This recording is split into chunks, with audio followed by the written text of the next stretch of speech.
जागे उससे पहले तुम जागो, खरपतवार के झंझट पर पूर्ण विराम लगा दो। वह कई रूप में आता है, वह जिद्दी फिर नहीं जाता है। स्ट्रॉन्ग आर्म से शुरुआत में पूर्ण विराम लगा दो। जागो किसानों जागो, पहले पूर्ण विराम लगा दो। आराम से खेती करना है तो पूर्ण विराम लगा दो। जागो। नमस्कार, जय श्री महाकाल। मेरा नाम जीतू आंजना पटेल है। मैं बामोरा गांव, बंडनगर रोड, उज्जैन तहसील, ज़िला उज्जैन में निवास हूँ। मैं एक किसान हूँ। मेरे पिताजी भी किसान थे, दादाजी भी किसान थे। मैं करीबन आज 10 साल हो गए मुझे खेती में जुड़े हुए। इसके पहले मैं पढ़ाई करता था, मैंने फाइनल ईयर किया हुआ है, मास्टर डिग्री की हुई है।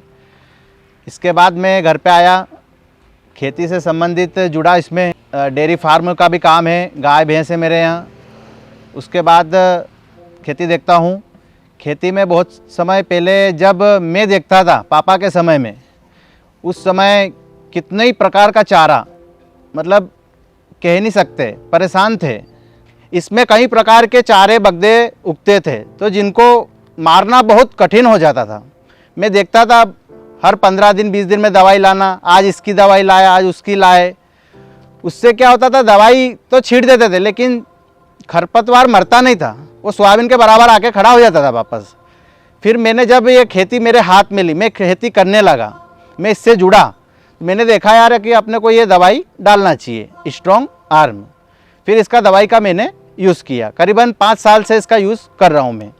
इसमें ये कई प्रकार की खरपतवार को कंट्रोल करता है, जैसे दूधी, गाजर घास, बोकनी, बोकना, फुलकिया, ये जितने भी तरह के खरपतवार रहते हैं ये इसको उगने नहीं देता है। और इसका स्प्रे करना, डालना तो ठीक है, डाल तो हर कोई सकता है, अपने को वो कोई समस्या नहीं है।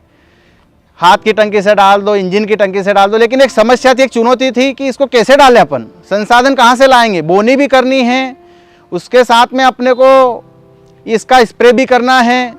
तो इसके लिए पहले से मैं तैयारी करके रखता था। मैं दवाई पहले ले आता था। संसाधन जुटाना, संसाधन में ट्रैक्टर का पंप, स्प्रे वगैरह, पानी से संबंधित सभी चीज़ का ध्यान रखते हुए इसका ध्यान रखना पड़ता था। ये दवाई डालने के बाद मुझे कुछ लगा कि यार डालना चाहिए। मैं इसको पहले करीबन 45 बीघा में ही डालता था। इसके बाद मैंने दूसरी बार में पूरी 180 बीघा में इसका स्प्रे किया। 180 बीघा तो है ज़मीन, लेकिन डालने की बड़ी चुनौती थी। क्यों मैंने इसको आपको इससे संबंधित पहले बता चुका हूँ कि इसमें संसाधन जुटाना बहुत कठिनाई का काम था। 180 बीघा मायने रखता है। बोनी भी करना, पानी आ जाए तो फिर क्या दवाई छिड़ सकते नहीं छिड़ सकते, बड़ी कठिन चुनौती थी। तो ये सब संसाधन कंप्लीट करके फिर मैं डालता था बराबर।